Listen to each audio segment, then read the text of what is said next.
All interrogations included a common set of questions, and if someone slipped and said something different from one time to the next, the Russians became suspicious and accused him of lying. Then they would really bear down on him to find out what he was hiding. They caught many people that way, and it was horrible for those who got caught. Those who were trying to hide something, those who said something dumb, those whose unit caught the Russians' attention, or those who they thought might become an agent for them, were interrogated more frequently than the rest of us. The interrogators were all NKVD agents, and all except Colonel Stem wore Russian army uniforms, but with different coloured hats. Once, when I was being interrogated by another interrogator, the interpreter was a pretty young woman lieutenant. At one point, the interrogator left me alone with her. I had just said I had been in Italy, and while the interrogator was gone, she told me that she had been in Italy also. We talked about Italy, and she asked if I knew the Italian song Parla mi d'amore, Speak to me of love, and she sang a few words of it. We talked very cordially for several minutes, but when the interrogator returned, she became sober and businesslike again. It was obvious that she had been in Italy as a spy, because normal Russian officers did not go to Italy before or during the war. That was one of the very few instances when I saw ordinary human behavior from a Russian, although Colonel Stern was capable of showing a little human behavior in a one-on-one situation. I quickly learned enough Russian to understand my interrogator's questions, although I never let them know that, because pretending ignorance gave me time to prepare my answer while the interpreter translated the question. This was important because sometimes just a single word about cutting trees for bunkers or even firewood in Russia, or feeding Russian grain to your horses, or having blown up a bridge during a retreat in Russia, could later mean a sentence of up to 25 years in a labour camp. That was a little game they invented later, when they wanted an excuse for not sending certain people home. Fortunately, my story was believable and always consistent. I convinced my interrogators that I never had problems with supplies during the invasion of Russia, because we were always on the post road and our supply columns were able to keep up. My story was logical, and I never slipped up, so they believed it.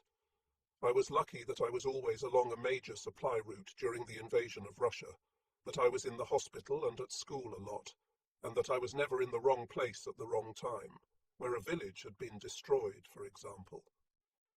I was always extremely careful about what I said during interrogations. I made it a policy never to admit that people in my artillery battery had ever killed a chicken in Russia, or used Russian firewood or hay, but I was always careful never to lie to them about anything other than that. They would ask you the same question again next year, but from a different angle, and they would catch you if you tried to lie. I never said a word more than was absolutely necessary, but no less than would provide a reasonable answer. I tried never to be openly hostile toward the Soviet Union, but when asked, I always insisted that Germany had to have good relations with all countries in order to get along in the post-war world, even though Russia was obviously her most powerful neighbour. If pressed, I told them frankly that I did not believe that communism was the best form of government for Germany, but I was careful not to criticize their system or praise fascism. After an interrogation, we had to sign a transcript of it, and anything in it could be used against us. Once, however, an interrogator ordered me to sign a transcript that was written in Russian, and I refused to sign it because I could not read it. The interrogator became angry and started shouting, so I wrote, "I do not understand the Russian language," and signed that.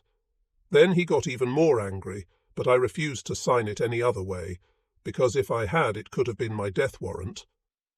Another objective of their interrogations was to get information on people in order to determine whether they might be candidates to become spies for them. We had a continuous coming and going of prisoners from Krasnogorsk to and from Lubyanka prison and Butyrka prison in Moscow. I was lucky that I was never taken to either of the political prisons and could spend all my years of captivity in prison camps, where the area we had to move about in was about 300 by 150 metres, instead of a 4 by 5 metre prison cell that sometimes housed up to 6 people. In the camp, we were under the constant surveillance of the activists and the Russian guards, but we could at least move about and go outside the barracks. Especially important inmates were kept separated and isolated at Lubyanka and Butyrka, so the Russians could maintain complete control over them. When the Russians thought they had all the information from someone in Lubyanka or Butyrka, they moved him from his prison cell to Krasnogorsk. They still interrogated everyone at regular intervals, however, and when they discovered something about someone that they had missed the first time, they took him back to Lubyanka or Butyrka. Every week newcomers arrived from the political prison cells, always with pasty white faces, because they never saw the light of day in their prison cells. For a period of time after arriving at the camp, they would be afraid of everything and everyone. They would be very quiet and extremely suspicious. These people were easy prey for the activists and the spies. They usually either succumbed to the attempts of the activists to make them collaborators, or went the opposite route and took a foolish stance of open resistance, in which case they eventually disappeared. Von Dufing, Refior and Weidling were all in Butyrka, as were many German generals and general staff officers. When the Russians finished with most of them, they sent them to our prison camp if they did not consider them dangerous. Otherwise, they sent them to the labour camps. Refior was released to our camp, and von Dufing was sent to a labour camp. In the labour camp, von Dufing was eventually sent to. The Russians apparently intended the prisoners to die, considering their exposure to the weather, the hours of hard work, the quarters, and the inadequate food. It was also near the Arctic, where it was dark several months of the year and extremely depressing. Von Dufing survived 2 years there. The first Christmas in captivity, in 1945, everyone in my group saved a small portion of his bread, sugar and fat each day for 2 weeks to make a cake. Because the bread was 2/3 water, we could mash it up with a little sugar to make the cake. Then we mixed sugar with butter, margarine, or lard, whatever form of fat we were receiving at that time, to make a sort of icing for the cake.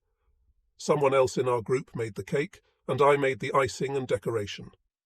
On Christmas Eve, we all got together as a group to celebrate. Meanwhile, we had to guard the cake carefully to prevent it from being stolen, because everybody was so hungry. The taste of the cake was pure heaven for us after the prison food. We sat together in our bunk compartment and reminisced about past Christmases at home and about our wives and children. We sang a few Christmas songs, and the chaplain in our group conducted a little service. It had to be done very quietly, because the Russians would not tolerate religious services. We exchanged gifts that we had made or bought for one another, things like cigarette cases, in an attempt to maintain a semblance of civilized life in prison. Those who had the skills to do so made things, and those who did not have the skills bought things with cigarettes or food. After the singing and celebration, Christmas Eve was a very quiet and sad time in the camp, because we were all lost in remembrances of a much happier past. Christmas was the worst day of the year, in terms of longing for home. During the Nuremberg trials, the Russians wanted to blame the massacre of Polish soldiers at Katyn on Germany, even though the International Red Cross had already filed a report that the Russians had clearly committed the crime. To prove their case, they needed a foolproof witness, so they cast about for a German enlisted man they could coerce into testifying that he had been part of the execution squad. They found their candidate in a labour camp and brought him to Krasnogorsk for coaching. He was a big farm boy, fun-loving and much too trusting. He was not intelligent enough to realize that his actions endangered his life. He was from near Nuremberg, so they promised him he could visit his family if he would cooperate with them. It was easy for him to rationalize what he did, especially when the Russians pointed out that the country he had sworn allegiance to no longer existed. They gave him better food and a new uniform and made him feel important. They coached him for weeks, probably until he honestly believed what he was saying. None of this was common knowledge to us at the time. Although he talked to some of his friends about it, the rest of us learned about it only after the fact. Then one day he was gone, and a few days later, when we were read the news, we learned that he had been presented as a prime witness for the Russians at the Nuremberg trials. He described in great detail how his infantry unit had carried out the Katyn massacre.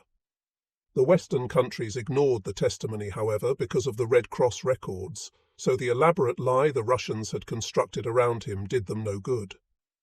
After being inundated for days with news of the Katyn massacre, and how the German army had cold-bloodedly mowed down more than 4,000 innocent Polish officers, we suddenly heard no more about Katyn. A few days later, their star witness returned to the camp. He was still almost as cocky as he had been before, but not quite, because he had not been permitted to see his parents as they had promised. Perhaps, if they had succeeded with their big lie, they would have at least let his parents visit him. As it was, he got nothing for his treachery except better treatment in the camp. He was probably put in a jail cell in Nuremberg and kept there except when he was testifying. They had also told him that if he did a good job, they might release him after he had testified. He should have known they could not release him after he had lied for them. When they returned him to the camp, he still got more and better food, and he still had his new uniform. But in the following days and weeks he began to complain to others that the Russians had not delivered on their promises. When his complaining was reported to the Russians, they stopped the better treatment. He ate what we ate, and they took back his new uniform. Then he complained even louder, which was unbelievably stupid. So he disappeared.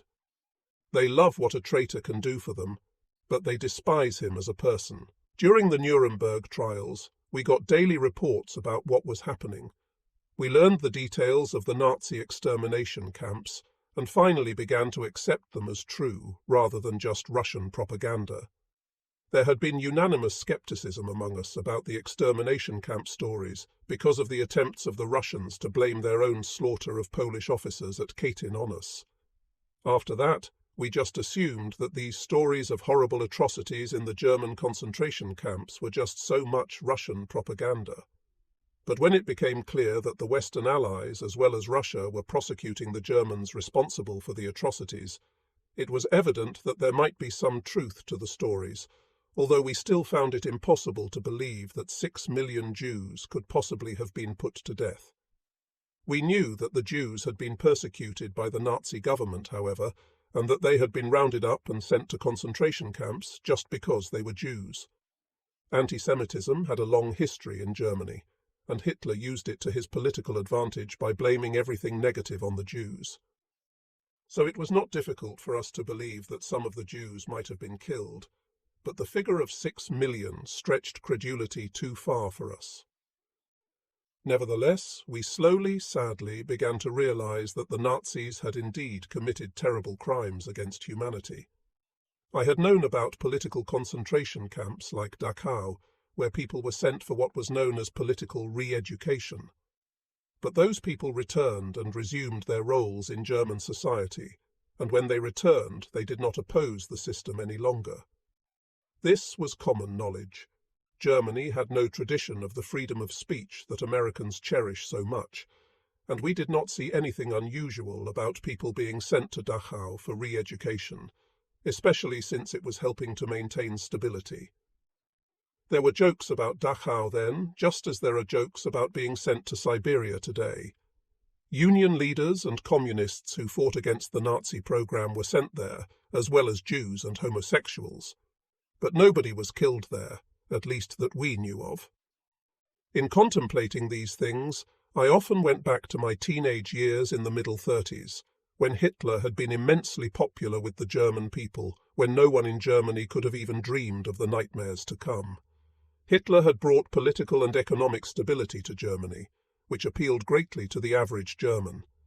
In effect, he had reunited a German people who had been divided by literally dozens of political parties during the democratic Weimar Republic, established in Germany following World War I. A major factor in Hitler's popularity was the restoration of national pride.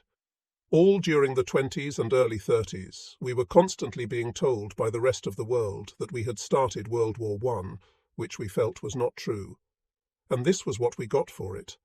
And we were constantly being told by the German government and press that the Versailles Treaty took away big pieces of German territory and gave them to other countries. so Hitler's moves that were restoring some national pride were generally appreciated by the German people. Hitler disavowed the Versailles Treaty, which had hurt Germany so badly economically, and his moves to recover land and German population that had been taken away from Germany were popular with the people. The treaty had also limited Germany to a 100,000-man army, making it impossible for us to defend ourselves. So Hitler's expansion of the military forces after tearing up the Versailles Treaty was also widely popular. Hitler dominated Germany because he was effective in his early years and because he offered Germans their national pride back. Never in our wildest dreams could we have anticipated the atrocities his government was to commit. Losing the war, losing my freedom, and losing my country were things I could think through and understand. War is a calculated risk, with a winner and a loser. I could understand the penalties we had to pay for losing, but we had thought of our participation in the war as noble and honourable.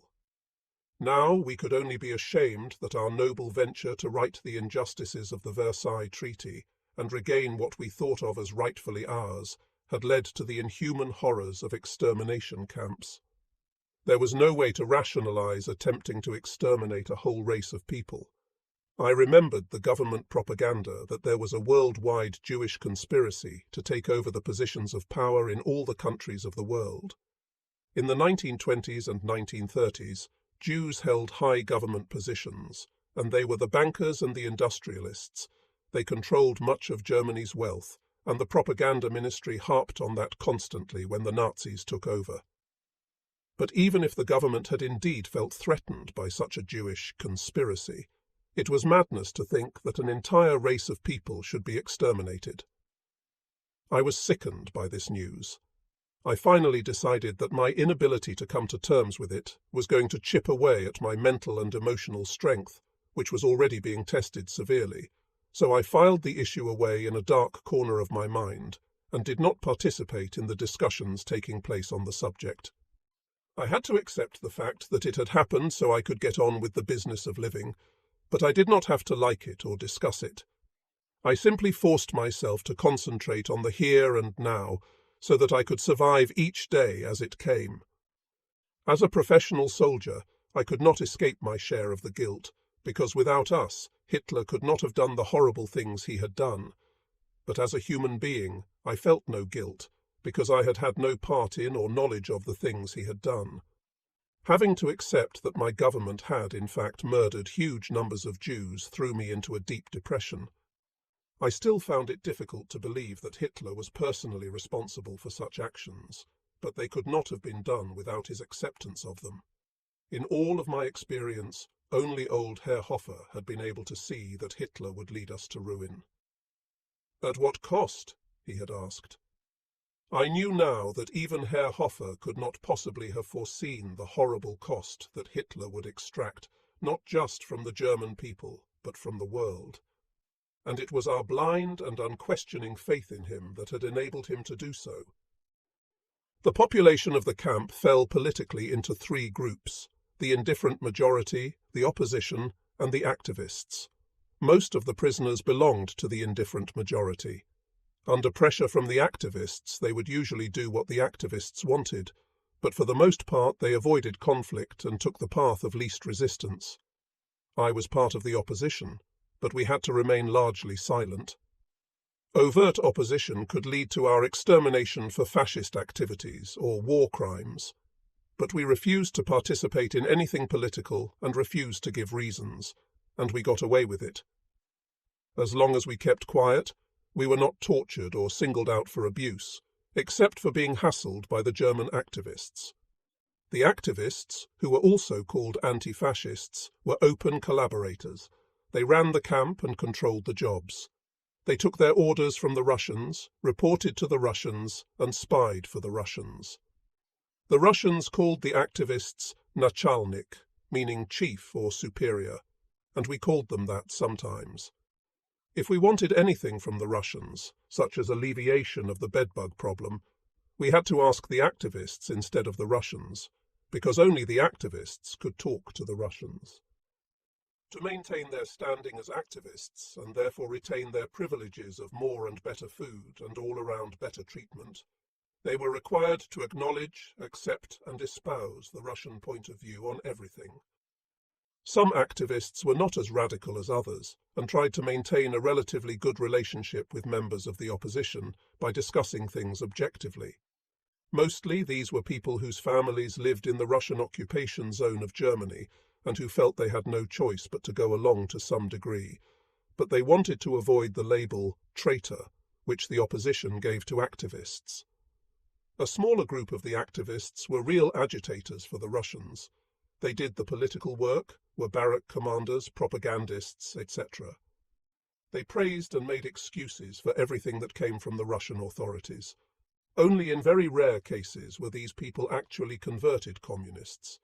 They behaved as they did either just to get better treatment or because they felt guilty about something, such as being an actual war criminal. These people were dangerous because of their fanaticism. Whenever there was something unpleasant to be done, the Russians did not do it themselves. They had their collaborators, the activists, do it. For example, if there was an escape attempt, they would call in the activists and tell them, "This has happened, so now you all have to stand out in the cold for an hour." The activists would then do their bidding, and we all would have to stand out in the cold for an hour. They had all the power, and the rest of us were at their mercy. Activists held pro-communist lectures we were all required to attend. They performed as actors in political plays we were required to attend, and they wrote inflammatory articles we were required to read. The activists also circulated political resolutions on subjects over which the Russians were at odds with the West. A resolution would be a 1- or 2-page statement of support for the Russian position on the issue. The activists would pressure everyone to sign these documents. They would say, "It is for peace. The Soviet Union wants peace for the whole world, and the Western powers are warmongers. Are you for peace or for war? If you are for peace, you will sign this resolution. If you do not sign it, you are for war." At the time of the Berlin blockade, for example, when the Russians tried to close the access routes to Berlin to the Western Allies, we were pressured to sign a resolution supporting the Soviet blockade of Berlin. The purpose of the resolutions was obviously to control our minds, since the resolutions were of no practical value to the Russians after they had been signed. Probably 80% of the prisoners signed these resolutions for fear of the consequences if they did not. The activists were not all low-ranking or unintelligent people.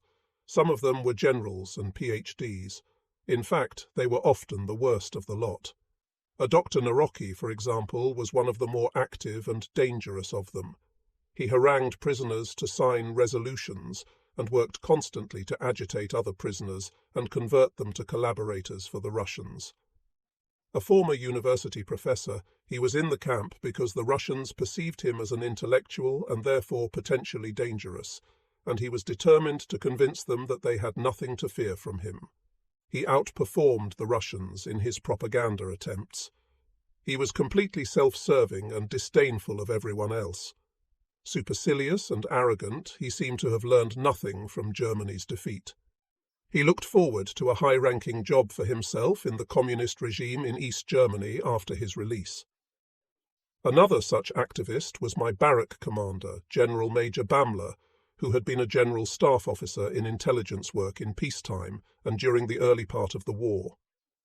After Germany occupied Norway, he became Chief of Staff to the Supreme Military Commander in Norway. Later, he was transferred to the Eastern Front as a division commander, and he was captured there in 1944 when Army Group Center collapsed. Bamler was in his middle 40s and over 6 feet tall. He was always looking out for his own welfare. He not only did everything the Russians asked him to do, but he did anything he thought they might want. He was not just interested in getting home, but like Naroki was ambitious to play a leading role in the new government of East Germany. He became one of the most active, cunning, unscrupulous and dangerous leaders and organizers in the service of the NKVD. He signed everything the NKVD personnel asked him to sign and wrote inflammatory articles for them, and he tried with all means at his disposal to force others to do the same. He collaborated with the Russians in gathering or fabricating the evidence used to convict many of the people who were later convicted by the Russians and sentenced to long prison terms. If he is still alive, he has the fate of many men on his conscience. We all knew, of course, that he had not had a sudden conversion to communism, but that he had something on his conscience and was just trying to save his own hide at the expense of everyone else if need be. And of course the Russians knew that too. It may be that as Chief of Staff to the Supreme Military Commander in Norway, he had ordered the execution of partisans or people who supported the partisans. This constituted a very real and serious war crime to the Russians. He knew, of course, that the Russians were aware of what had happened in Norway and that he was at least partially responsible. Norway was long, narrow, mountainous, and difficult to control. If partisans blew up a hydroelectric dam in his area, he would have had to respond to it. As a soldier, it would have been his job to keep the area operating smoothly. The Russians probably were not concerned because they considered Norway to be a Cold War enemy. If he had done the same things in an Eastern European country under their domination, I am certain they would have had him executed. Therefore, he was afraid that the Russians would return him to Norway to stand trial. He probably thought that collaborating with the Russians might save his life. Bamler, in exchange for better food and other privileges, sacrificed all conviction, dignity, and self-respect. Although he pretended to be a converted communist, I am sure that the Russians did not believe that any more than we did. We also had a major in the General Staff who was an activist. He was a very good bridge player, and he and I often teamed up as partners because the two of us could beat almost any other team. He had been the operations officer of an infantry division and had been captured at Stalingrad in 1943. He had become embittered by Hitler's refusal to allow them to fall back and regroup at Stalingrad, and he had turned on the government just as General Feldmarschall von Paulus had. He felt strongly that he was a man without a country and that he owed no allegiance to anyone, and he felt neither guilt nor shame for cooperating with the Russians in exchange for a job in the kitchen and better treatment. Although as far as we knew he had never harmed any of us, we were very careful around him and avoided providing him with any information that could be used against us. He was not a gloomy or depressing person, in spite of his dark conclusions about his fate. In fact, he was almost cheerful much of the time. He was sometimes called in for interrogation at night, and that usually meant that the person being interrogated was actually reporting to the Russians. Another activist was a young officer named Count von Waldersee, who was in the camp because he came from a well-known noble family. His grandfather had been a Prussian General Feldmarschall and Chief of the General Staff. The grandson was in his early 20s, tall and blonde. In spite of his noble background, he was easily bluffed and cowed. He was especially afraid the Russians would never let him go home because of his grandfather, so he cooperated with them to convince them he was on their side. A separate anti-fascist active group of activists was established by the Russians for every national group. Each anti-fascist active adapted the orders of the NKVD's political department to its own national mentality and then carried them out. Each national group of activists was controlled by a leader and several close associates. An extended active, to which all activists belonged, exercised control over the national groups. Through this group, the Russians came to know everything that was going on in the camp in the shortest possible time. The activists considered it their anti-fascist duty to watch everybody and everything going on in the camp and report everything immediately to their Russian superiors. A few of the activists refused to collaborate to that extent, a very dangerous thing for them to do because to the Russians that was supporting the reactionary forces in the camp, a very serious offence. On the other hand, some of the activists could not seem to do enough to get in good with the Russians. The Russians also sometimes used different national groups against each other. One of the national groups of activists was the Austrians, who conveniently forgot that Austria had voted 90% in favour of being incorporated into the Reich in 1938. Encouraging the Austrians to pretend they had been enslaved, and that they hated the Germans gave the Russians a large pool of people they could use to help keep us under control. The Austrians wore little red flags on their sleeves to distinguish them from the rest of us. Control of the Krasnogorsk prison camp was in the hands of the NKVD's operations department, although its people always remained very much in the background. Reporting to the operations department of the NKVD was the political department, to which our interrogators belonged. This department controlled the political and intelligence activities in the camp by issuing directives to the inmate activists. It also controlled access to the newspapers Pravda and Izvestia, the radio news broadcasts, the propaganda films we were shown 4 or 5 times a year about the inevitability of communism, and any cultural activities like concerts and plays. Everything the Russians did was directed toward one great goal: to strengthen their own forces for the coming battle with capitalism, meaning the non-Soviet dominated part of the world, and to weaken their adversaries in any way possible. The sheer volume of the constant propaganda the Russians heaped on us had a depressing effect on us. Their political slogans were posted everywhere in the camp. It was impossible to open our eyes without seeing them on the walls no matter where we were. In the barracks, in the laundry, in the bathhouse, in the latrine, in the administration building, everywhere. Their theory was that if something was repeated over and over and over, it would eventually become an unquestioned fact in one's mind. That is how they maneuvered people to the point where for them the Soviet Union is for peace and the United States is for war was not an opinion, but an unquestionable fact. The constant theme throughout all their propaganda was how peace-loving the Soviet Union was, and how warmongering the United States was. To my chagrin, this heavy-handed brainwashing seemed to work. They actually got people to the point where to question something like that seemed wildly illogical. They also showed us outrageously distorted political films to try to influence our thinking. The Russians at one time brought in professors from Moscow University to give us lectures in their versions of history and political philosophy. They gave it up after a few months, however, because we asked questions instead of just accepting what they told us. If you applied a Western mind to their doctrines, the doctrines did not stand up under questioning. It was like religion. You had to accept their doctrine on faith, or not at all. No doubt existed in their minds that everything Marx and Lenin said was unquestionable truth.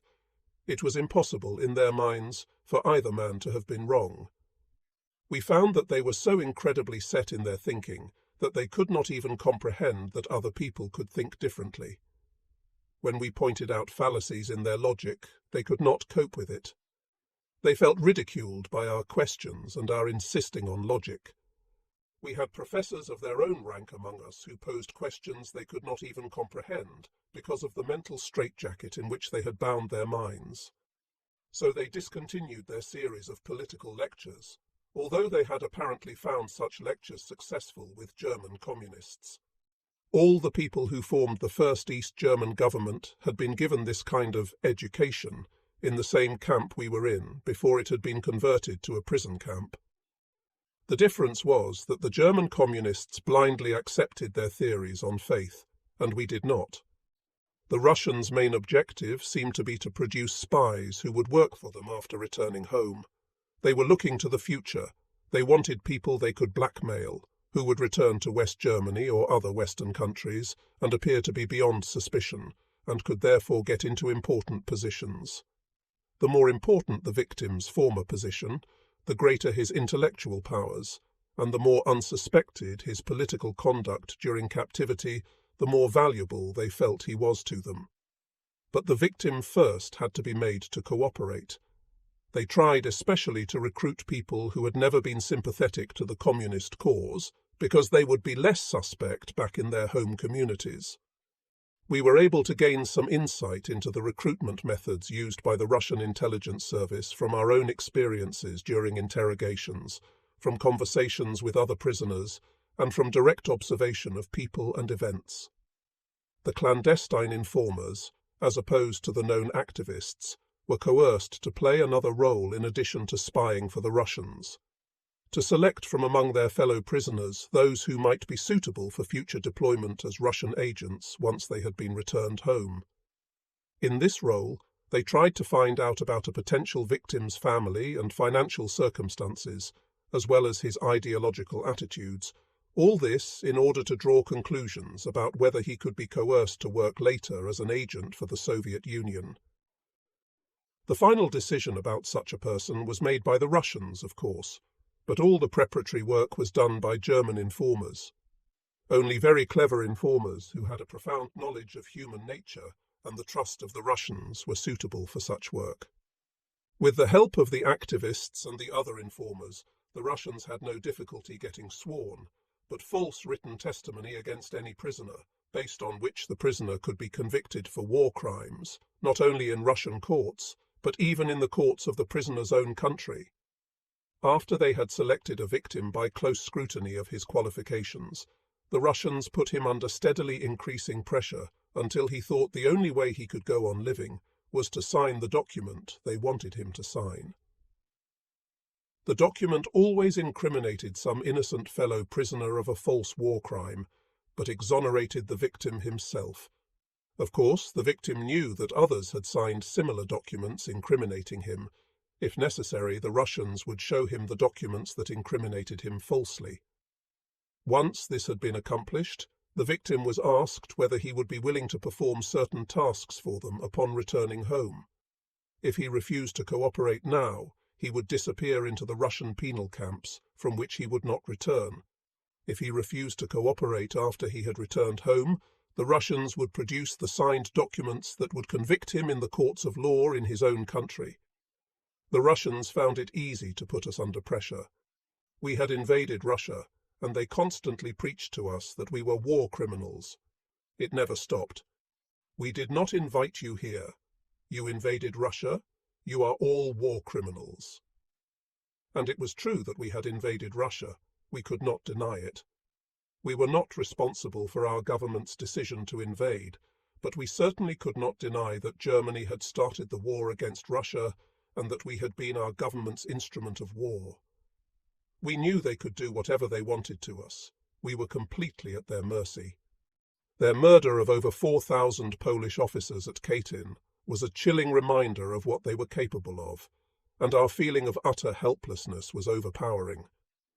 I had already been subjected to it in the 2 prison camps in Germany, but it was more difficult to endure here because we were so far from home and everything was so foreign to us. In combat we had been strengthened by a sense of duty and military unity, but in this new situation nothing was clear.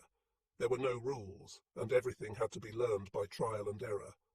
They tried to put an enormous burden of guilt on each of us, drilling into us the guilt of every individual German and the right of the Soviet Union to protect itself by any means against a repetition of German aggression and arrogance.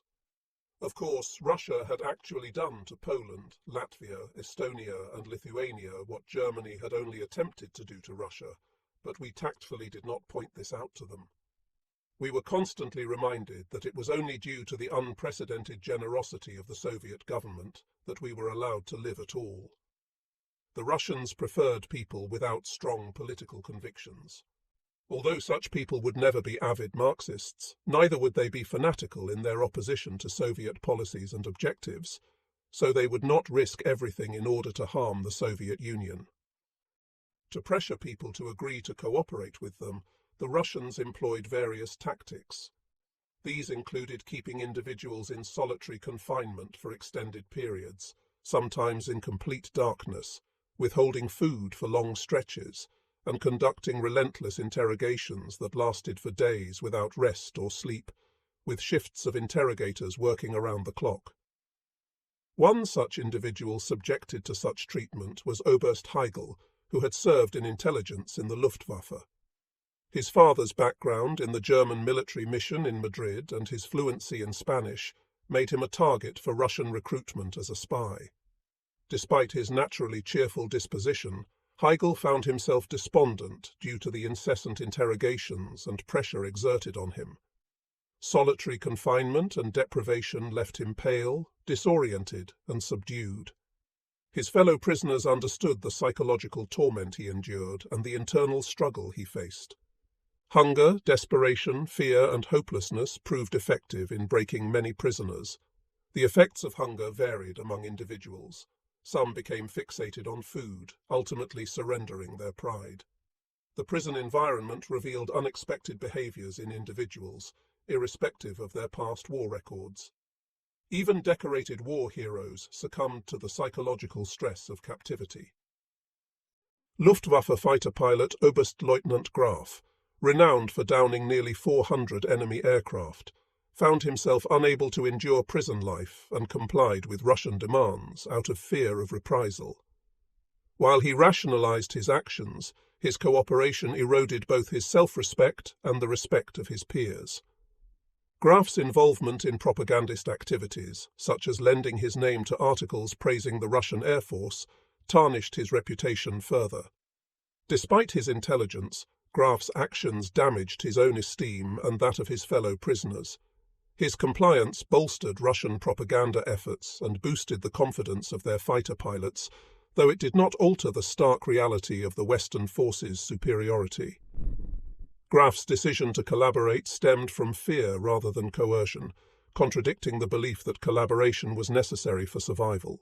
In contrast to those who capitulated, some prisoners, like the speaker, maintained their refusal to collaborate with the Russians, despite facing hardships and receiving no privileges in return. I admitted freely that Hitler had been a disaster for Germany, although that had not become apparent to me until late in the war. But I also told them that with my education and cultural background, I could not accept their system either, and they seemed to respect that. The Germans who became turncoats did not get anywhere with the Russians. In fact, the Russians just assumed that they had something to hide and started bearing down to find out what it was. For example, an Oberst in our camp had been in Yugoslavia during the war and had been part of an action there in which partisans had been killed. He became an activist and an ardent supporter of the Russians to try to protect himself, but that just made them suspicious, and they turned the pressure on and learned of his background in Yugoslavia. He had been a regiment commander whose regiment had wiped out villages for supporting the partisans. About 40 years old, he was a serious and conscientious man, and he felt he had done only what had to be done if order was to be maintained in Yugoslavia. He had a wife and 4 children at home, and he wanted desperately to return to them. He disappeared one day, and a few weeks later we heard in the daily news broadcast that he had been convicted of war crimes in Yugoslavia and executed. The best way to avoid this dangerous game was to convince the Russians during their screening sessions that you were unsuitable for their purposes because of your political views, your philosophical views, or your general attitude. Of course, it was not easy to do that without at the same time appearing to be an enemy of the Soviet Union, for which they would punish anyone severely. I managed to do it simply by sticking honestly and openly to my beliefs, but being careful not to attack theirs. It was possible, by careful observation, to identify many of the future agents who had been recruited by the Russians. They got good jobs or other little privileges without any assistance from the activists and sometimes even over the opposition of the activists. It was also obvious that they were at the administration building from time to time when no wave of interrogations was happening. But the most telling sign was a certain insecurity and constraint in their dealings with other prisoners that was especially perceptible to one who had known them for some time. To those who knew them well, there was just something different about them. Though the Russians camouflaged everything connected with these matters in a very sophisticated way, we knew. Because of the many informers, we had to be careful what we said to anyone who was not a very close friend. If we said something against the Soviet system and it was reported, we would be called in for interrogation, and at the very least it would be unpleasant. Of course, it was foolish to knock the Russian system when we were at their complete mercy, but some people did it. To me, those people were foolish rather than brave. If the Russians thought someone's attitude was a serious problem, or even potentially serious, they would threaten the person or move him to a labor camp. They were especially likely to move a person to a labor camp if they thought he was someone who could influence the mood of others in Krasnogorsk. They would not tolerate active opposition to their system. Even if someone just complained about the food or not being able to write letters, and someone reported it, the Russians would summon that person for interrogation and threaten him. The Russians themselves never tried to convert me to communism, although General Major Bamler did. He knew that I had no respect for him and that I was opposed to what he was doing, but he tried anyway. He called me into his little room and started talking about the general staff and trying to convince me that it would be better to give up any opposition because that was all over, and now Germany had to work with the Russians in order to continue to exist as Germany. He said, "You must see that you will not get anywhere if you are hostile. Our time is over, and if you want to get home, you had better cooperate. Of course, there are some things we do not like, just as there were things we did not like in Germany, and so on." From time to time, Russian officials came to the camp from Moscow to get a personal impression and examine the selections that had been made. During the inspections by these officials, massive interrogations would be staged to hide the identities of those few recruited prisoners they actually wanted to interview. Most of these interrogations were about trivial matters. I tried to put my broken world into perspective and understand this new world about me. I systematically studied the literature the Russians made available to us. I listened to their lectures, I talked to German communists, I studied the books in our library by Marx, Lenin and Stalin. I read other literature as well, but I could not convince myself that Bolshevik socialism was anything more than a clever scheme to keep a small group of elitists in power. I felt that if Germany accepted their political system, we would be exchanging a bad system for a worse one. I had philosophical discussions with other prisoners who were supposed to be experts in political philosophy, some of them among the elite of German intellectuals, about communism and other political philosophies, but they were usually disappointing. Most of these people seemed broken by the experience of the last several years and conditions in captivity. Some had just become apathetic. Others became dreamers, thinking only in unrealistic terms and losing all measure of reason. All of us were affected by our total isolation and lack of outside stimulus. Only a minority managed to sort through the communist influence and maintain sound judgment. Trustworthy companionship was my salvation against the Russians' constant attempts to take over my mind. The maintenance of a strong mental attitude was critically important to us. I had close friends with whom I could talk and even discuss dangerous things, intelligent people who shared my social, cultural and educational background.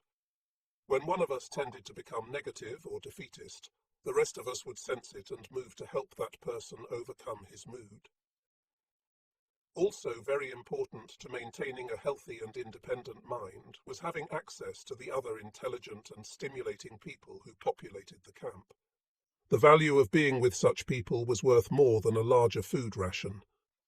During the winter of 1946 to 1947, the Russians made a movie about the battle for Moscow that took place in December 1941, and they forced all of us who were in uniform to play the role of the German army in that movie.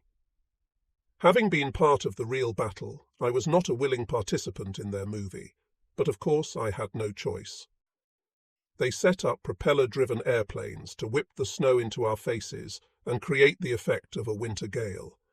Of course, the sorry state of our uniforms made us a rather pathetic-looking army, but that probably fit neatly into their propaganda objectives. One day in early 1947, Refior arrived at Krasnogorsk from Butyrka prison. He was a tall man, and he had been quite fat, but of course he was now as skinny as the rest of us. He told me that Weidling and von Dufing were still in Butyrka. We did not talk much. We had never had any particular liking for each other, and now he quickly showed signs of becoming an activist, so I avoided him. I remembered his love of ham and asparagus tips, along with strong coffee and liquor. I had no doubt he would become an activist. The camp had a small library of books we could read, and at one point during 1947 it was expanded by a big shipment of books that had been taken from a city library in East Germany. Several big boxes appeared at the camp, and the activists began to behave secretively. We learned that the boxes contained books. Of course, the Russians had to sort out any books that did not support their system, so the activists went through them and removed all of the books they thought we should not read. The activists were not all terribly intelligent, however, so they let some books slip past them. Of course, they probably also eliminated some books that would not have opposed the Russians' theories. But we still had plenty of books to read, mostly German literary classics, and some of the philosophers on whose work Marx and Engels had built. I spent a lot of my time reading. I felt that it was important to keep my mind as active and alert as possible. Those who did not do so became lethargic, and in time seemed to just vegetate. They would sit with their heads in their hands and stare straight ahead. We learned to let them stare and pay them no heed. We called it dozing. I read French, English, Spanish, or Italian books whenever possible to improve my language skills. I tried to get a good understanding of the Russians' social and economic philosophies. Their philosophical theory of dialectical materialism did not sound very logical to me. In June 1947, the Russians decided to move most of us in the Krasnogorsk prison camp to another camp. We had been kept close to Moscow, so we would be near the political prisons where more important German prisoners were kept. When they had everything they thought they could get from us, we were sent to another camp to make room at Krasnogorsk for new people who were now of greater interest to them. Of course, they could easily call any of us back at any time if they felt they needed us. On the night before we were to leave, our names were called and we were told to be ready to leave the next morning, although we were not told where we were going or why. They searched us before we left the camp, which had never happened during our 2 years at Krasnogorsk.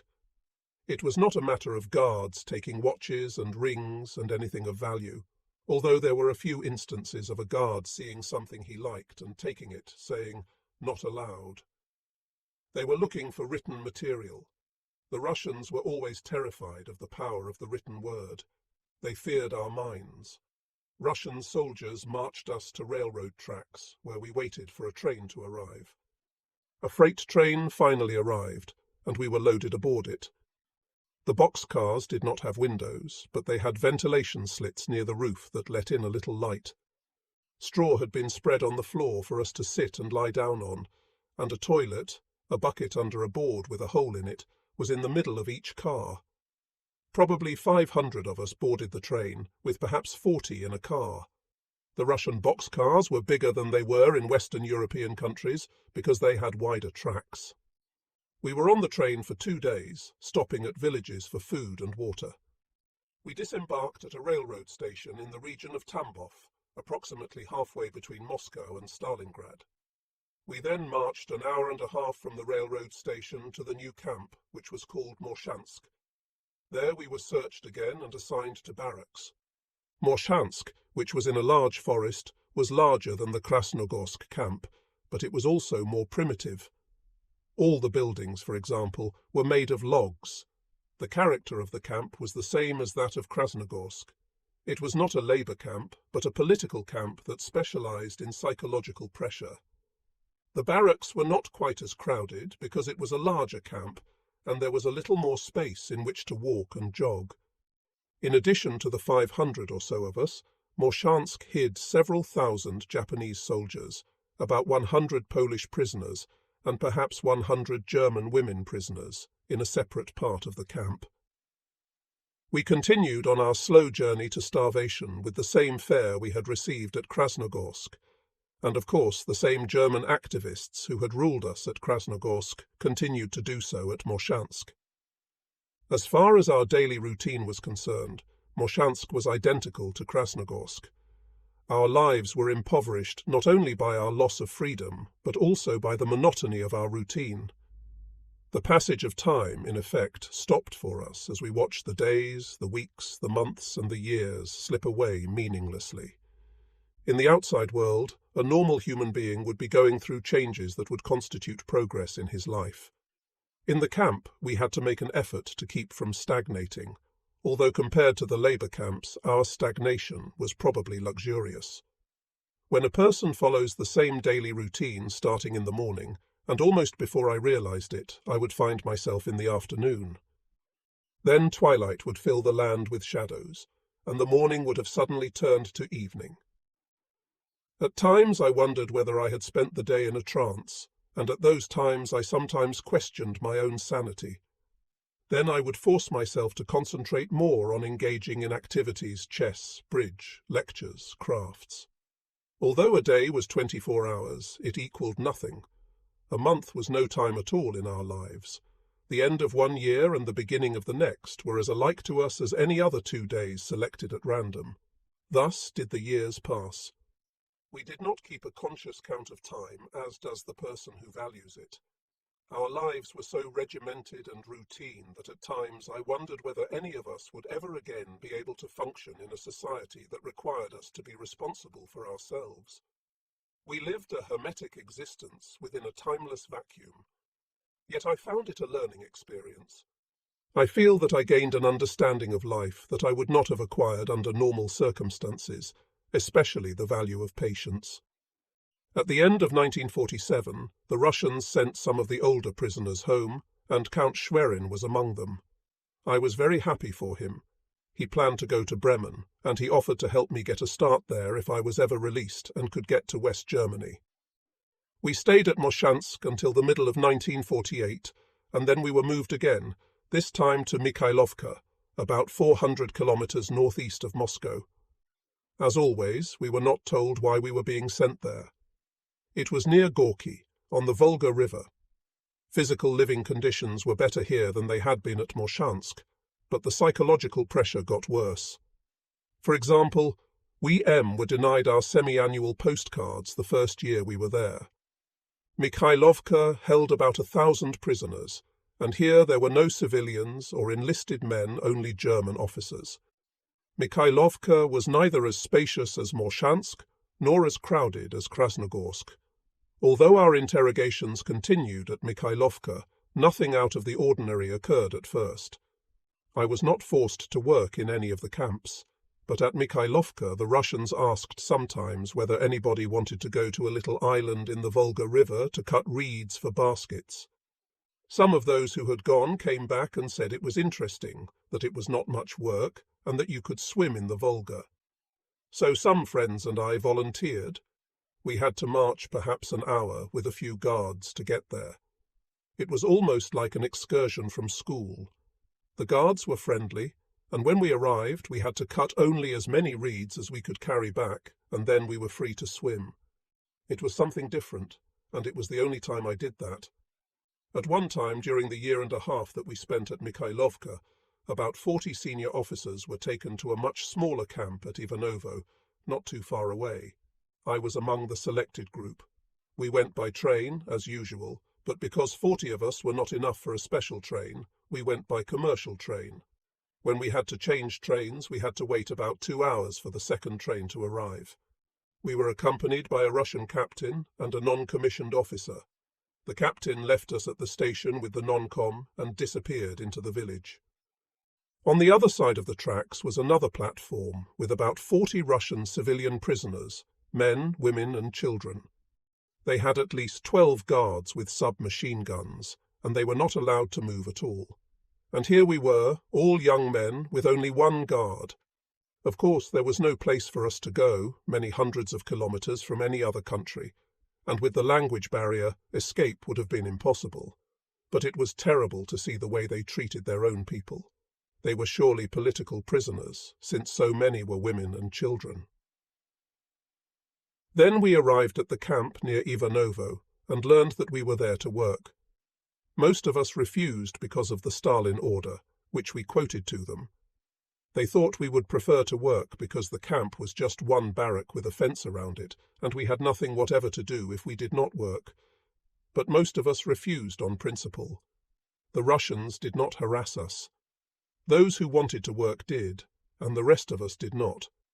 If they had asked at Mikhailovka, they could have taken only those who wanted to work, but they did not operate that way.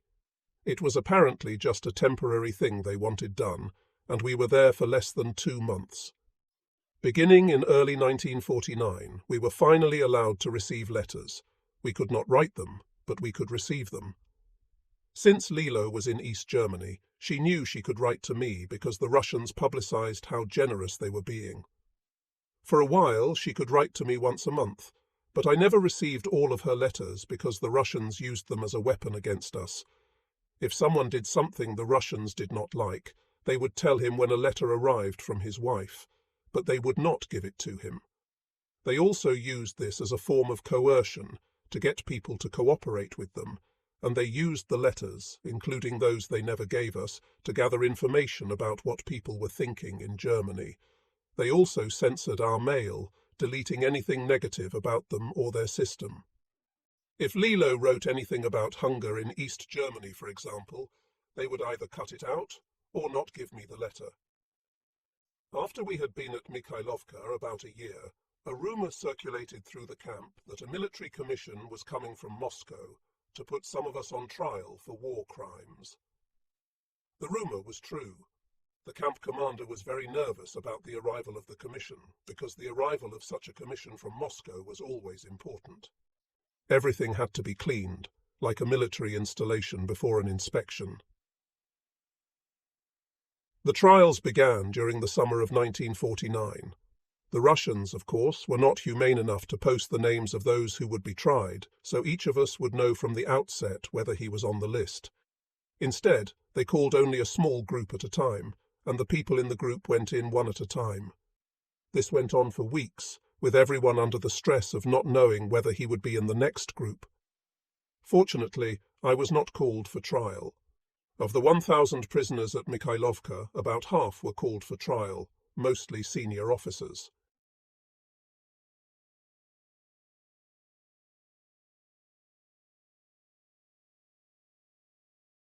Everyone had been interrogated at least twice a year since 1945, and the Russians had kept transcripts of all the interviews. They had always been especially interested in our military experiences in Russia during the war. They compared the transcripts of our different interrogations, and if there were any discrepancies, they wanted to know why. They did not consider that memories could grow dim, or that differences between the Russian and German languages could cause translation problems. The people they called were all convicted of war crimes and sentenced to 5, 10, 15, 20 or 25 years in a labor camp. A crime was eating a Russian chicken during the war, or feeding your horse Russian grain or hay. That was considered stealing socialist property, and for that people were sentenced to a minimum of 5 years in a labor camp. Of course, Mikhailovka held no real war criminals. People who had executed partisans or committed similar crimes had been sorted out and dealt with back at Krasnogorsk long ago. As I began my 5th year in Russian captivity, I finally decided that I would never return home. Those who had been convicted were being sent to labor camps, and I concluded that the rest of us would spend our remaining lives in the prison camps.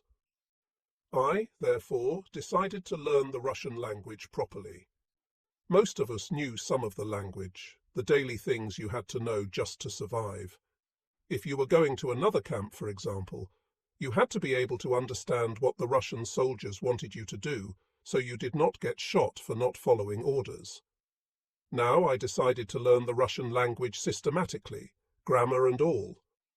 We had ethnic Germans from Estonia and other Baltic areas, and many of them spoke Russian as their first language. I began to study Russian with them in earnest. Having finally accepted the conclusion that I would never return home, my thoughts automatically turned to my 2 sons. It occurred to me now that without a father to guide them, they could be brainwashed into growing up as communists. That would be the final irony. We had told ourselves that one of the reasons we invaded Russia in 1941 was to free the Russian people from communist oppression. How many of the children of the German soldiers who took part in that invasion would now be raised under communist rule, and how many of them would be communists? I knew very well how insidious and overwhelming ceaseless propaganda can be. If I were home, I would be unable to do anything about the Russian occupation of East Germany, but I would be able to give my sons a balanced perspective against which to evaluate communism. At the beginning of December 1949, we began to get rumours that those of us who had not been convicted and sent to labour camps were going to be sent home. I did not put any faith in such rumours, because we had been promised so many times before that we would be home by Christmas that it would be foolish to believe such a rumour now. Then, about mid-December, the Russians read a list of those who were to go home. We still refused to believe it, because we had been lied to so many times before, and this was exactly the sort of psychological game the Russians loved to play. We could not help hoping, of course, but we were afraid to believe. Then we were inspected, however, and those whose clothes were too shabby even for the Russians got something better. My clothes were still okay. I had my boots and riding pants, and I still had my fur-lined overcoat, so I did not need clothing. Of course, we all had the caps with ear flaps that the Russians had provided. Even though we were afraid to do so, we slowly began to believe that we were really going home. Finally, the day came when they told us to be ready to leave the next morning. We fell out the next morning and were searched. A guard took a chess set I had made, because I had 2 of them, and he said I could use only 1. They marched us through the camp gate, and the small number of guards seemed a good indication that we were not going to another camp. I do not remember how far it was to the railroad station, but we marched to the train. They loaded us into boxcars again, just as they always had when we moved from one camp to another. The guards were friendly this time, however, which was another good sign, and in the boxcars there were boards for us to lie and sit on instead of just straw on the floor. Since it was winter, we also had a stove in the centre of each boxcar. And then the final proof that we really were going home, they did not lock the boxcar doors. We could not keep ourselves from starting to get excited now. Even though it was bitter cold, we left the door open a crack, for fear that it might be locked again if we closed it. This trip was more comfortable than any other trip we had ever made as prisoners, and we were excited and in a great mood. We talked about the coming Christmas and what we planned to do, and we talked about our families. We sang our old army songs, songs about girls, and Christmas songs. The trip took several days, and we stopped in villages for food and water as usual. Sometimes when the train stopped, the Russians came aboard and called out some names of people who were then taken off the train and returned to prison. They did not do it at every stop, and it was not many people, but it planted terror in everyone's heart. The Russians seemed to be pathologically addicted to psychologically tormenting us. I tried to visualize Lilo, Klaus, and Alexander, but I found it difficult. They were just the photographs in my locket, and I could not visualize them as flesh and blood people. Klaus would not remember me, of course, and Alexander had never seen me. Reaching home would be like being born again. I planned to stop only briefly in East Germany, and then go on to West Germany if I could possibly find a way to do it. We knew about the division of Germany, and I did not want to live in the Russian-occupied zone. I had seen all of communism that I wanted to see. When we arrived at the border between Poland and East Germany, we got our release papers. At the same time our train arrived there, another train arrived from somewhere else with women prisoners. That was the first contact we'd had with women, except for the Russian doctors in the prison camps. The women had been working in mines, even though the Russians had promised in Berlin when we surrendered that all the women would be allowed to go home. We had used thousands of civilian female telephone operators in the Signal Corps, and the Russians had taken them to Siberia to work in the mines. They had spent the same number of years in much worse camps than we had been in. Although they were young women, they no longer looked it. They had not had enough food, and they had been worked hard, and none of them looked young or pretty, even to men who had not seen women in nearly 5 years. East German soldiers had to process us in a big room at the railroad station in which old desks had been set up for that purpose. They were unfriendly, almost surly. We stood in line before one of the desks, and when it was my turn, the soldier at the desk asked, "Where are you from?" I told him I was from Bremen, West Germany. I had made up my mind to get to West Germany, beyond the reach of the Russians, even at the cost of getting Lilo and the children out after I was free. The people processing us had no papers on any of us, so they just had to accept whatever we told them. When he asked for an address in Bremen, I gave him the address of Judge Powerlek from our group. Then he wrote me a railroad ticket to Bremen. He also gave me discharge pay of 300 Deutsche Marks, my release papers, written in Russian, German and English, which said that I had been released from Russian captivity and the railroad ticket home. Then we got some food and got on another train. It was a special train for prisoners returning home, but it had passenger cars instead of boxcars, an unbelievable luxury for us. We were all wearing parts of our German uniforms, supplemented by Russian clothing, such as quilted jackets. And, of course, we all had those Russian caps with the ear flaps.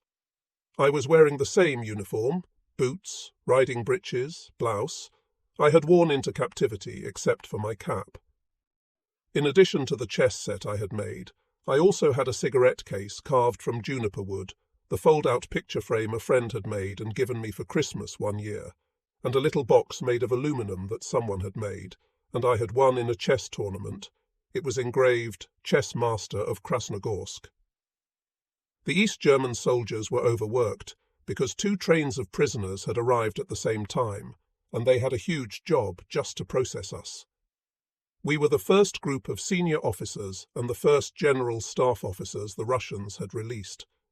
Being back in Germany gave us no sense of relief yet, because it was still the Russian-occupied sector of Germany. We could still have been pulled off the train and sent back to prison.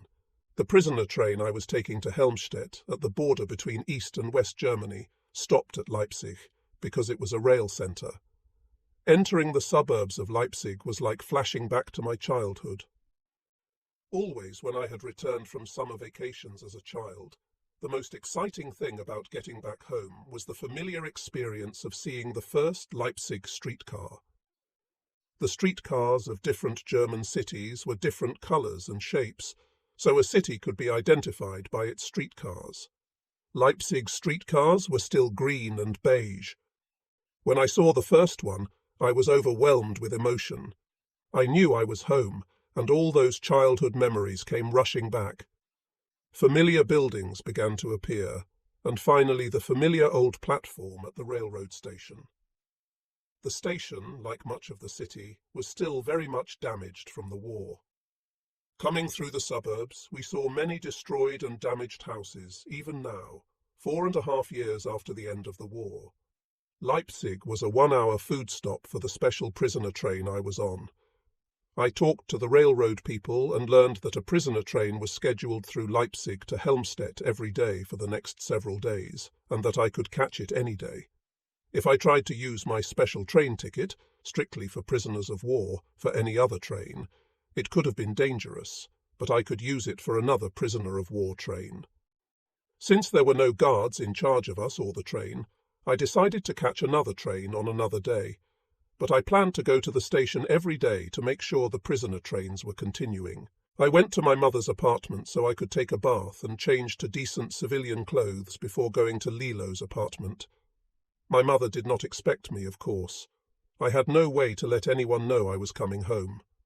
I just rang the doorbell. She could not believe it when she saw me. She gasped, and I thought for a moment she would faint. Then her face lit up, and when I stooped to embrace her, she began to sob uncontrollably. Tears rolled down her face as we stood clinging to one another. Finally, we found our voices, and we talked non-stop for an hour, mostly about what life had been like in the prison camp and in Russian-occupied East Germany.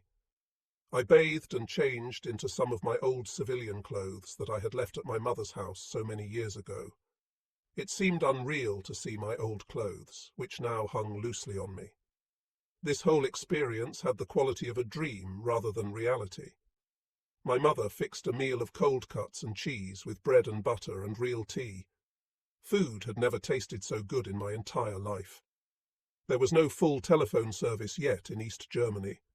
Many such things had not yet been fully restored, so I could not call Lilo. I took about a 20-minute streetcar ride to her apartment. When she heard the doorbell, Lilo thought it was someone from neighborhood control because she had her lights on when it was forbidden. Electricity was rationed. When she opened the door and saw me, her expression was as unbelieving as my mother's had been. I was so excited that I thought my heart would surely stop. I stepped inside the door and we fell into each other's arms. Having her in my embrace was breathtaking, and I felt almost lightheaded. We just clung to each other, both of us racked with sobs. Then I saw Klaus and Alexander standing behind her. I knelt before Klaus and said, "Hello, Klaus," and he caught on to who I was and shyly let me hug him. Lilo knelt by Alexander, who was 4, and said, "It is Daddy." I said, "Hello, Alexander," and he looked at Lilo and said, "He still knows me." Lilo and I looked at each other and began to laugh, but the laughter abruptly turned to tears, and we clung to each other as if we could never part again. Then we sat down and put the children on our laps and became a family again. I was able to stay with Lilo and the children for several days, and it was pure heaven. I learned that when Alexander was born, Lilo had gone to a small private hospital where she knew a doctor before dark each night and returned home the next morning. The Russians had imposed a curfew at dark, and if Alexander had decided to arrive after dark and Lilo had been at home, she would have been unable to go to the hospital. The war had been over only 3 months at that time, and being in the streets after curfew was dangerous, because patrolling Russian soldiers would shoot without warning. Lilo had lived with her mother at first. They lived by selling their jewelry and crystal and clothing to the Russians. But then a Russian official took over her mother's apartment and forced Lilo to move out, although her mother was permitted to stay and keep house for the Russian. Later, the Russians attempted to revive the old Leipzig fashion fair. Leipzig had been a fashion centre before the war, and Lilo got a job modelling clothing there. From then on, she was able to make a living by modelling. Before I arrived home, Lilo had received a visit from an official of the Communist Party who told her that I would return home soon, and that when I arrived, they had a very good job for me in my old profession. That frightened me, because it meant they expected me and would come looking for me. Lilo and I made plans for getting her and the children to West Germany. She could get a pass to visit me, as long as she left the children in Leipzig, so we planned that once I got out she would visit me, and then we would make firm plans to get her and the children out. I wanted to stay with Lilo and the children for several days before going to Bremen. Klaus and Alexander had both been instructed not to tell anyone I was home. On my 3rd day home, however, a long line of people had queued up at a milk store to buy milk, and Klaus called out to the milkman, "My daddy is here, but nobody is supposed to know." A neighbour who heard that came immediately to Lilo and told her. I quickly changed back to my smelly old uniform to catch the next prisoner train. I took a small, shabby-looking suitcase this time, and put in it all the film negatives that I had accumulated from childhood through 1944. When I had been assigned to Schöner's staff in January 1945, I had not taken my camera because I believed I would not survive the war. I was taking a terrible chance, because I risked being sent back to the prison camps if the Russians or East Germans searched us and found my negatives. But somehow to leave them would have been to leave my whole life until now in the hands of the communists. I got on the prisoner of war train at the Leipzig railroad station. We pulled out of Leipzig and went to Marienborn-Helmstedt, at the border between East and West Germany. A small river separated East and West Germany, and there was a railroad station on each side of the river. The train stopped at the East German station, at the small town of Marienborn, and we disembarked. We all had our packages or shabby suitcases, and we were all wearing a mixture of our worn-out German uniforms and articles of worn-out Russian uniforms. They called us into formation, brought us to attention, and marched us across the bridge to West Germany, to the city of Helmstedt.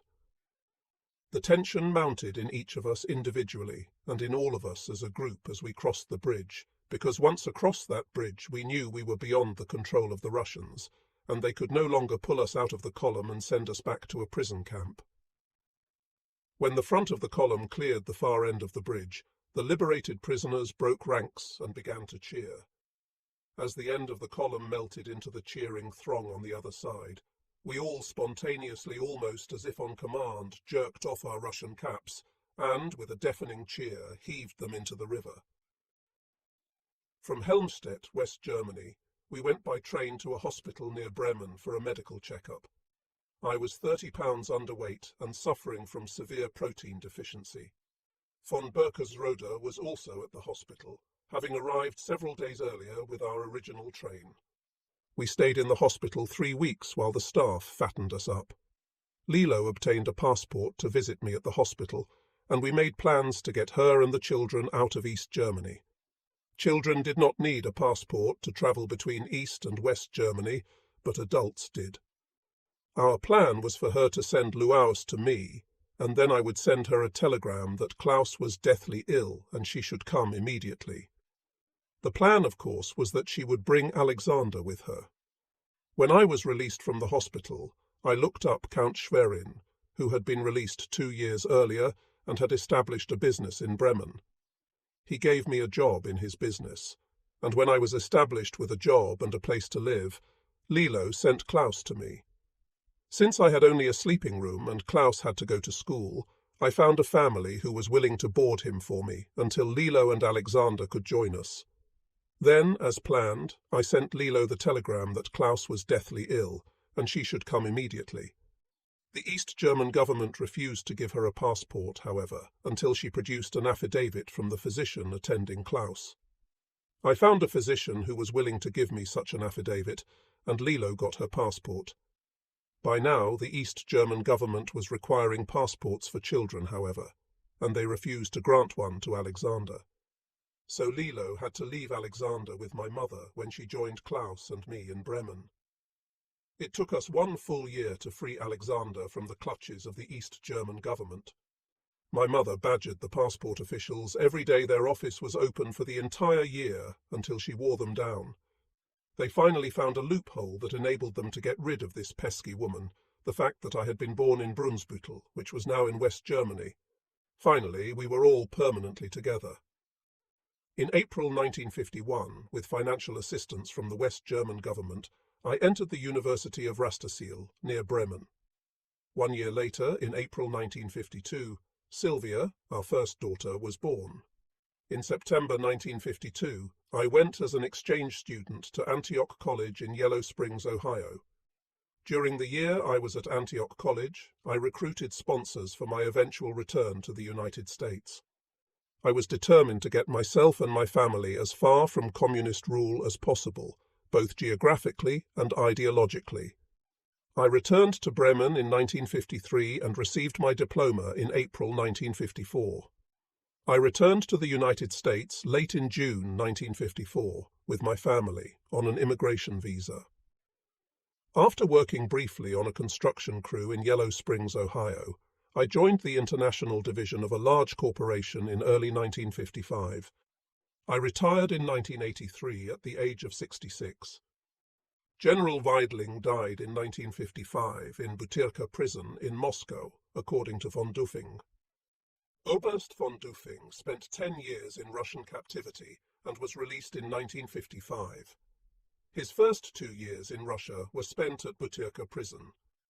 Then he spent 2 more years in a prison in Orel, from which he was sent to a labour camp at Vorkuta, north of the Arctic Circle, in 1949.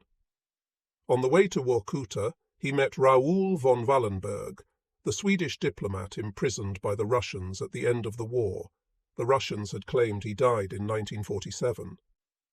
At Vorkuta, the Russians apparently intended people to die, considering the prisoners' exposure to the weather, the hours of hard work, the quarters, and the inadequate food. It was also dark several months of the year and extremely depressing. Miraculously, von Dufing survived almost 2 years at Vorkuta and then was moved to a camp near Stalingrad, where he received his first mail from home in 1951. He spent the rest of his imprisonment in a camp at Asbest in the Ural Mountains and was released at the end of 1955 after German Chancellor Konrad Adenauer negotiated the release of the remaining German prisoners in exchange for improved West German-Soviet relations. Today, von Dufing lives in a small town near Cologne. Major von Berkersrode lives today in Baden-Baden, West Germany. Major Wolf became godfather to our daughter, Sylvia, but he dropped out of sight, and I have not heard of him in many years. Count Schwerin, now in his 90s, emigrated to Canada and lives today in Montreal.